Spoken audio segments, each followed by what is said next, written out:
દિવાળી પહેલા સુરતમાં એસઓજીનું મોટું ઓપરેશન અમરોલીમાં નકલી ઘી બનાવતી 3 ફેક્ટરીનો ભાંડો ફૂટ્યો હતો। દિવાળી પૂર્વે શહેરના અમરોલી વિસ્તારમાં સ્પેશિયલ ઓપરેશન ગ્રુપ એસઓજીએ મોટી કાર્યવાહી હાથ ધરી હતી।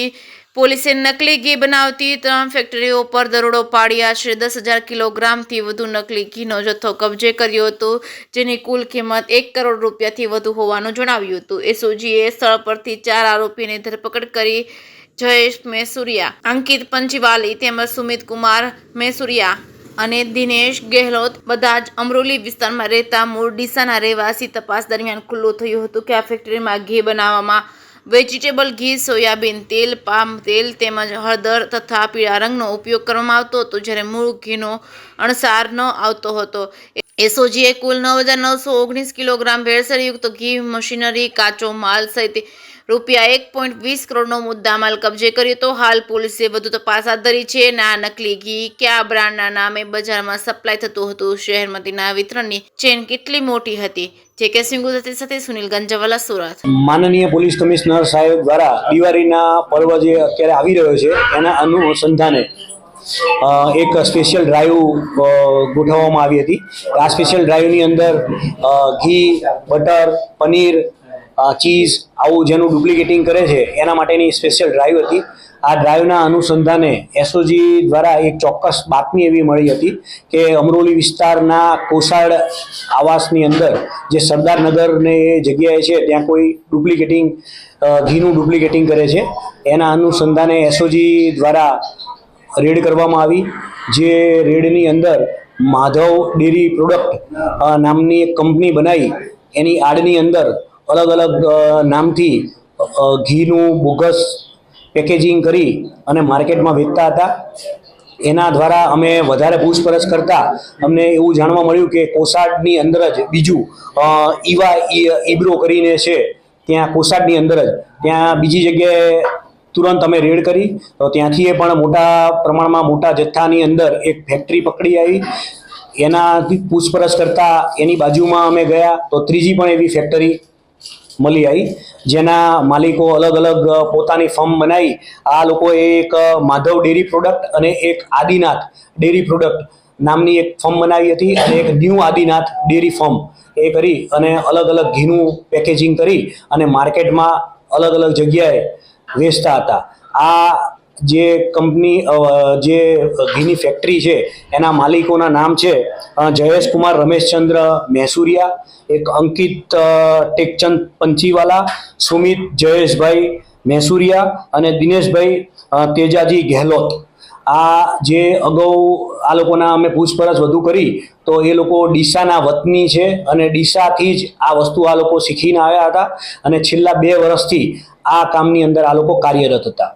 સર, ત્રણેય જે ફેક્ટરી છે ત્યાં મશીનરી કેવી હતી, ક્યાં વેચતા હતા?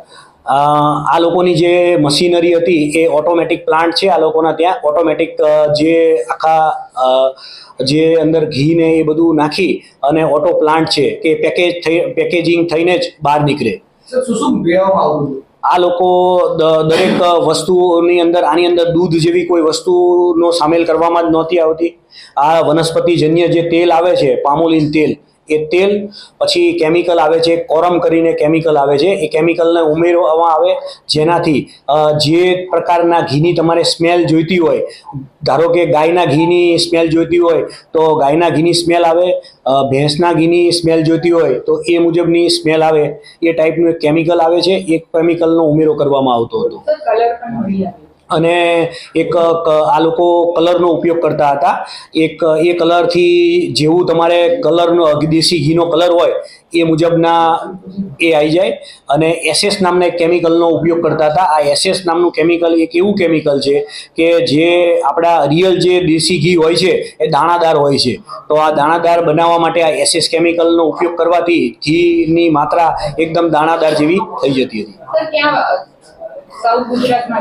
હા, મોટા ભાગે આ લોકો નંદુરબાર, સુરતની અંદર મોટા ભાગે આ લોકો કેટરિંગ વાળા જે રસોઈનું એનું કામ કરે છે એ લોકોને આપે છે। હોટલોમાં આ લોકોનો ઉપયોગ છે। પછી જે સ્ટ્રીટ ફૂડની અંદર જે બધી લારીઓ ને એવી બધી જે જગ્યાઓ જે છે એ જગ્યાએ મેક્સિમમ આ લોકોના ગ્રાહકો આ પ્રકારના હતા। આ લોકો માર્કેટની અંદર ₹680 કિલો એ રીતે વેચતા હતા અને MRP આ લોકો 800, 900, 1000 ત્યાં સુધી MRP લગાવતા હતા. સર કોઈ સમય નક્કી કરવામાં આવ્યો હતો વેચવા માટે એ લોકોનો ખાસ પ્લાન હતો? આ લોકો જે રાતના સમયનો ઉપયોગ કરી અને રાતે જ આ જે બનાવવાનું કામ કરતા હતા અને દિવસે આ લોકોએ પોતાના સેલ્સમેનો રાખેલા હતા જે એ લોકોના અલગ અલગ નામ છે, રિધમ, મૌલી, આ ટાઈપના જે નામ હતા એની એ લોકોએ ટી શર્ટો બનાવી હતી. એના જે સેલ્સમેનો હોય એ સેલ્સમેનો ત્યાં આગળ જઈ આ જ ટી શર્ટો પહેરી અને ત્યાં વેચાણ કરતા હતા. છેલ્લા 2 વર્ષથી આ લોકો કાર્યરત હતા. સર કેટલા લોકો જોડાયેલા છે નકલી ઘી વેચવાના?